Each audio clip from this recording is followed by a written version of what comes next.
Hello बच्चों, चलिए आज का हमारा प्रश्न है। यदि रेखा x cos alpha plus y sine alpha बराबर p दीर्घवृत्त की एक स्पर्श रेखा है, तब हमें ज्ञात करना है यहाँ से हमारा कौन सा विकल्प सही होगा। तो यहाँ से इस प्रश्न को करने हेतु हमारे पास यहाँ से हमारी मुख्य अवधारणा कार्य करेगी। मुख्य अवधारणा यहाँ से हम लिख के चलेंगे। यदि हम यहाँ से दीर्घवृत्त की स्पर्श रेखा का समीकरण देखें और दीर्घवृत्त हमारे पास यदि एक्स स्क्वायर बट्टे में ए स्क्वायर प्लस वाई स्क्वायर बट्टे में बी स्क्वायर बराबर 1 के रूप में दीर्घवृत्त है, जिसका केंद्र मूल बिंदु है, तो यहाँ से इस दीर्घवृत्त की जो स्पर्श रेखा आएगी हमारे पास वह यहाँ से आएगी एक्स x1 बट्टे में आएगा हमारे पास a plus Y y1 a square आएगा प्लस वाई y1 बट्टे में आएगा b स्क्वायर बराबर 1। ये हमारे पास दीर्घवृत्त की स्पर्श रेखा आएगी। अब यदि दीर्घवृत्त पर किसी बिंदु के निर्देशांक देखें, यह हमारे पास लिखे जाते हैं a कोस थीटा प्लस और b साइन थीटा। यह हमारे पास किसी बिंदु p के निर्देशांक है। अब यदि इस बिंदु से जाने वाली हम स्पर्श रेखा का समीकरण देखें तो स्पर्श रेखा हमारे पास यहाँ से क्या आ जाएगी, x1 के स्थान पर a कोस, यहाँ से अब इसकी तुलना करेंगे हम p x1 y1 से, x1 के स्थान पर a कोस थीटा लिख देंगे, y1 के। तो यदि हम यहाँ से देखते हैं a से a हमारे पास कट जाएगा और शेष मान आ जाएगा यहाँ से हमारे पास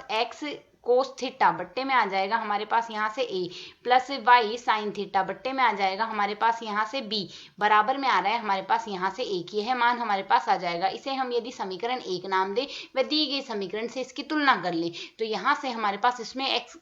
का गुणांक यहाँ से क्या आ रहा है, कोस थीटा बट्टे में आ रहा है a बट्टे में, इसके पूरे बट्टे में हम यहाँ से कोस अल्फा लिख देंगे, बराबर में आ रहा है हमारे पास यहाँ से y का गुणांक इसमें क्या आ रहा है, यहाँ से हमारे पास साइन थीटा बट्टे में आ रहा है हमारे पास यहाँ से b, और पूरे के बट्टे में यहाँ से y का गुणांक दूसरे समीकरण में आ रहा है यहाँ से हमारे पास साइन अल्फा, बराबर में यहाँ से हमारे पास नियत पद, दाएं पक्ष में नियत पद है और उसमें हमारे पास नियत पद के स्थान पर नियत पद में p दिया गया है। तो यहाँ से यदि हम इनकी तुलना करें, प्रथम व तृतीय पद को यदि हम यहाँ से लें तो इससे हमारे पास यहाँ से कोस थीटा बट्टे में यहाँ से हमारे पास क्या आ रहा है, a कोस अल्फा बराबर क्या आ रहा है, 1 बट्टे p। ठीक इसी प्रकार यहाँ से यदि हम दूसरे पद में देखें तो साइन थीटा बट्टे में हमारे पास क्या आ रहा है, b साइन अल्फा बराबर में आ रहा है हमारे पास यहाँ से 1 बट्टे p। तो यदि अब हम इसे सरल कर लें तो हमारे पास मान यहाँ से हम क्या लिख सकते हैं, कोस थीटा बराबर हम लिख सकते हैं a कोस अल्फा बट्टे में आ जाएगा हमारे पास यहाँ से p वज्र गुणा से, वह यहाँ से साइन थीटा बराबर आ जाएगा हमारे पास b साइन अल्फा बट्टे में आ जाएगा हमारे पास यहाँ से p। तो यदि हम यहाँ से सरल करें,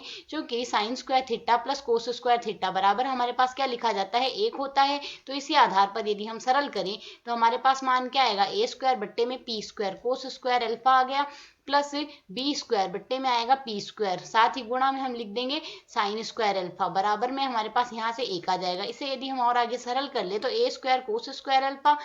plus B square sine square alpha बट्टे में पी स्क्वायर आ जाएगा, जिसे वज्र गुणा करके बराबर पी स्क्वायर लिख सकते हैं। तो यदि अब हम यहाँ से विकल्पों से देखें तो A square cos square alpha plus B square sine square alpha बराबर पी स्क्वायर, अर्थात यहाँ से हमारा विकल्प